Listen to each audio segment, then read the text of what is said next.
আসসালামু আলাইকুম গাইস, আগে সবাই ভালো আছেন? আলহামদুলিল্লাহ অনেক ভালো আছি। রূপসী অ্যান্ড ক্যাট ফ্যামিলিতে আপনার সবাইকে স্বাগতম। আমার রূপসীকে আমি এখন কি খাওয়াই তাহলে থামনে থেকে বুঝেই গেছেন। আর যারা আমার চ্যানেল নতুন তারা তাদের আপনার আমার চ্যানেলটাকে সাবস্ক্রাইব করে দেন। আচ্ছা, এবার মেন টপিকে চলে আসি। আমি আমার বিড়ালকে কি খাওয়াই। আমি এখন বর্তমান ওকে প্রায় প্রতিদিনই মুরগি মাংস দেওয়ার চেষ্টা করছি, কিন্তু দেওয়া উচিত একদিন পর পর। একদিন মুরগি একদিন মাছ এভাবে দেওয়া উচিত, তাহলে ওরা সুস্থ থাকে। আর বিড়ালকে নর্মালি 2বার বেলা খাওয়া দেওয়া উচিত, কিন্তু আমার উপরে পেটে বাচ্চা থাকার কারণে আমি দিনে 3 থেকে 4বার খাওয়া দিচ্ছি বর্তমানে।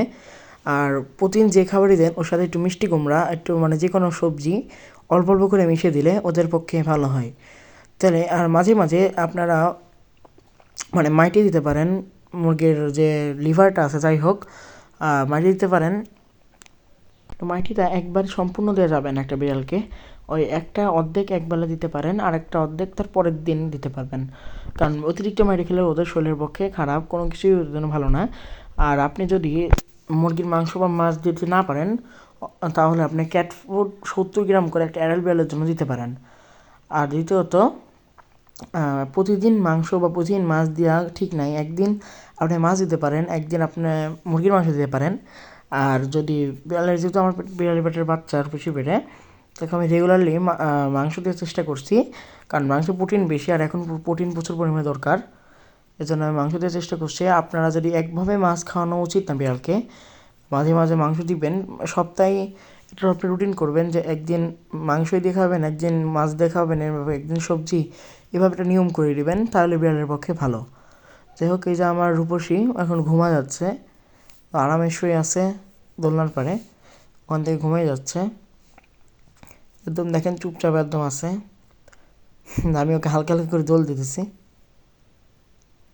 ও একদম ঘুমের ঘরে চলে গেছে। যাই হোক, আপনারা গাজর দিতে পারেন সবজি হিসাবে, প্লাস গাজর ওরা খুব খায়, আলু প্লাস মিষ্টি কুমড়াটা আমি সবসময় দিই, কারণ মিষ্টি কুমড়াটা ফাইবার প্রচুর পরিমাণে থাকে, এই জন্য মিষ্টি কুমড়াটা প্রায় প্রতিদিনই দিই।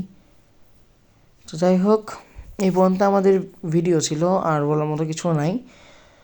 আপনারা আপনার বিড়ালকে সুস্থ রাখবেন আর নিয়মিত ভ্যাকসিনটা কমপ্লিট করে দিবেন। যে আমি আদর করে দিচ্ছি আমার উপসীকে, কী সুন্দর করে আদর নিচ্ছে। কোনো প্রায় এখনই ঘুমিয়ে যাবে ও।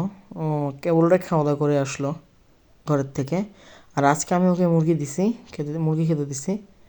দেখি পর্যন্ত আমার ভিডিও ছিল, ততক্ষণ জন্য আল্লাহ হাফেজ।